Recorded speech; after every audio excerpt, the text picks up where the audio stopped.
Awesome, Emmanuel. It is so lovely to be with you today. As we heard, you've supported Peace One Day for many years. Can you talk to us about this? What drove you to become passionate about this cause?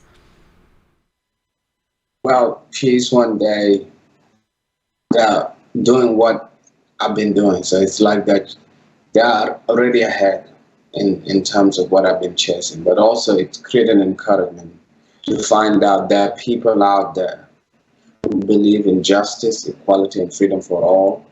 And there are people that it became a calling for them. Even though they're privileged, it looked like Jeremy doesn't have to worry much about peace, but it's a calling from his heart. It became part of his purpose. And everything aligns. What I'm chasing and what they're doing is the same. And how do you find peace every single day in your busy life? What does peace mean to you? Well, to me, I could say peace is justice, equality, and freedom for all. Peace is when conflicts are managed in a mature manner that the violence is prevented. Peace is when my belly is full. Now, growing up as a kid, I was born in a time when my country was at war with itself, and that war reached the core of my family. So, growing in my childhood, I've been looking for peace outward, thinking it's somebody else. But until I've reached a certain age, realize peace is something that you cultivate within you. And whenever it's in you, and that's become what is an abundance that you give out. And so you find that most people who are not peaceful is because they are at war with themselves. They have fear, they have conflict within them, there's anxiety, there's fear of the future, fear of poverty that drive them to go and hunt. And it doesn't allow their mind to reason and think. And has there ever been a moment of pure peace and tranquility in your life? Can you tell us about it? The peace that I have is the greatest thing right now, and I wish everybody could have is I'm able to have peace of mind. But one thing I can say is suffering is essential for our growth. And suffering, every human being has got a different suffer. Every person has a problem. When you don't find a meaning in your suffering, you exist to suffer. And our past defeats has got a way of dominating our present, holding us prisoners and holding us prisoners of the past. We cannot move forward. And those defeats can come in cycles. And it prevents our mind from growing. Then the worries about the future, not knowing how future is going to look like when your imagination is captured by the negative thoughts of the future that you're not seeing your mind clearly. And if you look at your moment challenges, where when the moment challenges, you're not able to find solution for it. So your mind cannot grow, cannot see other ways. And so knowing your purpose will allow you to be able to generate joy at any moment.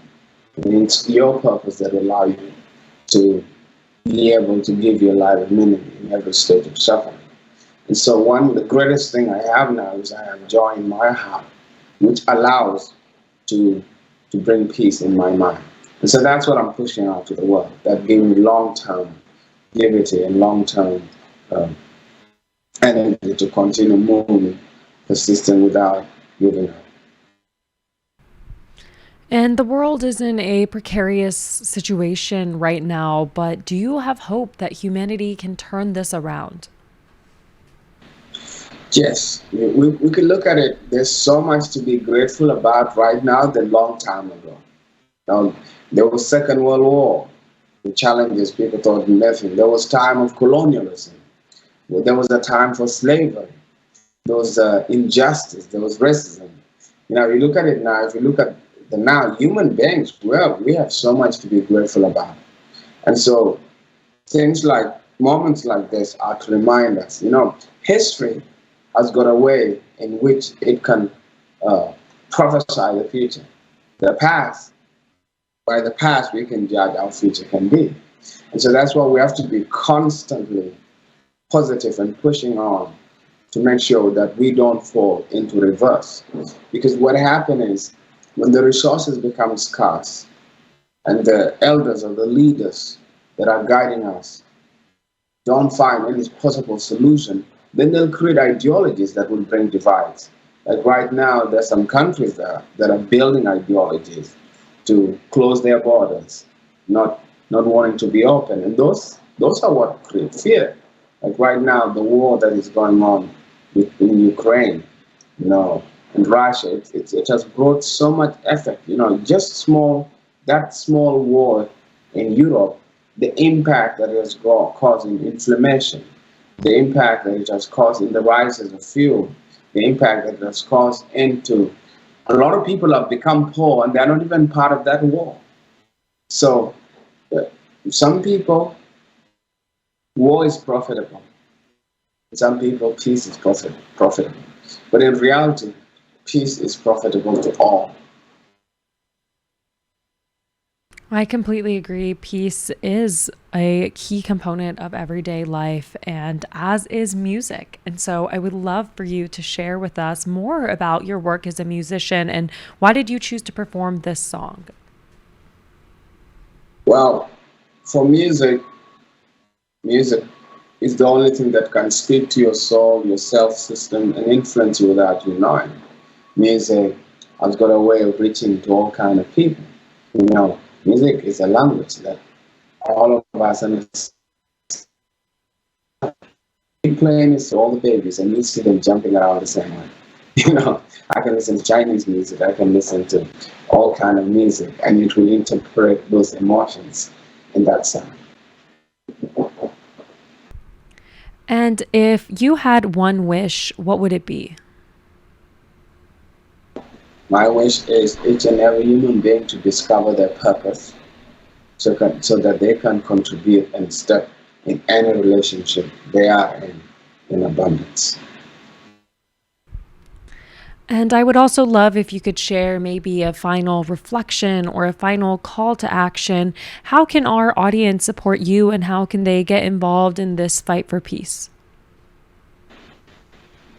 Well, in the way they can support the charity that we founded called Go Africa, which work with families, individuals to help them overcome the effect of war and poverty.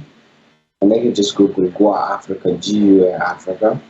And also they listening to my music and sharing my music or sharing my experiences with their friends around. That in itself widen the audience and bring visibility, and that itself put my life into being and give me more strength so that I can move forward. And also supporting the work of Peace One Day in itself is a way of stretching support to us because we're all united behind Peace One Day for it to make that global impact. Thank you so much, Emmanuel. It's been such a pleasure chatting with you, and I hope that everyone will stream your music. Thank you.